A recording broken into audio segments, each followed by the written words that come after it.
DM अचानक DF से दूर जाने का फैसला करता है। वो कंफ्यूज है, डर रहा है इंटेंस कनेक्शन से। डीएफ टूट जाती है पर उसे समझ नहीं आता कि डीएम क्यों भाग रहा है। डीएफ हर रोज डीएम से जुड़ने की कोशिश करती है, मैसेज, प्रार्थना, साइंस ढूंढती है। वो उसे समझाने की कोशिश करती है कि ये रिश्ता डिवाइन है। डीएम खुद को इमोशनली अनअवेलेबल दिखाता है, नए डिस्ट्रैक्शन में खुद को डुबो देता है, लेकिन अंदर से वो भी परेशान है। पर उसे लगता है कि वो इंटेंस लव के काबिल नहीं।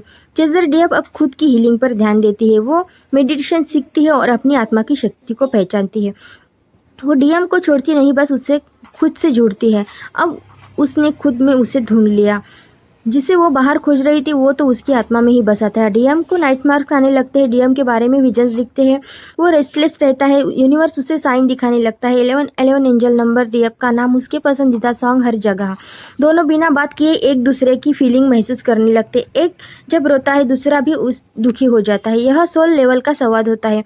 डीएफ एक दिन भगवान से कहती है, मैं अब पीछे नहीं दौड़ूंगी। अगर यह डिवाइन कनेक्शन है तो वो खुद लौटेगा।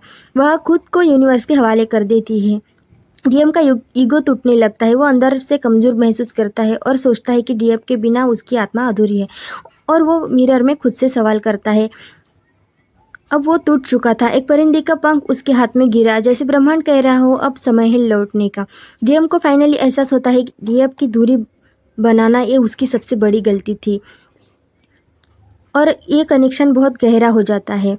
अब वही जगह थी मगर वो नहीं थी। अब वो जान गया था कि वो भाग नहीं रहा था उससे, वो खुद से भाग रहा था। रनर चेजर स्टेज धीरे धीरे डिसॉल्व होती है क्योंकि दोनों अपनी हीलिंग पर काम करते हैं। अब अगली stage surrender and inner union का रास्ता खुलता है। अब वो दोनों नहीं दौड़ रहे थे, वो ठहर गए थे, अपनी आत्मा की पुकार को सुनते हुए एक नई शुरुआत की ओर।